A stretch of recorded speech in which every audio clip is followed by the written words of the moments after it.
இன்னைக்கு பார்த்தீங்கன்னா நிறைய உணவகங்கள் க்ளோஸ் பண்ணிட்டு போறாங்க அப்படின்னா அவங்களுக்கு வியாபாரம் இருக்கும், வியாபாரம் இல்லாமல் இல்லை. தொழிலாளர்கள் கிடைக்கல.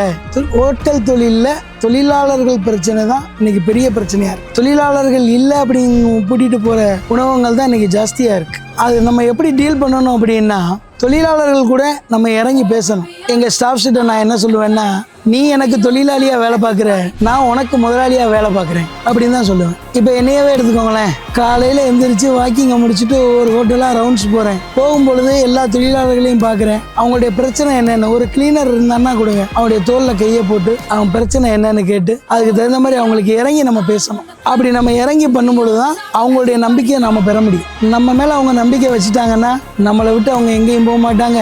அந்த காரணத்தால தான் இன்னைக்கு 1000 பேர் எங்ககிட்ட வேலை பார்த்துட்டு இருக்காங்க. இதில் ஒரு சூட்சுமம் இருக்குது, புரிஞ்சுக்கோங்க. தொழிலாளர் பிரச்சனையை நாம காது கொடுத்து கேட்டாலே நம்ம பிரச்சனை பாதி முடிஞ்சு போகும்.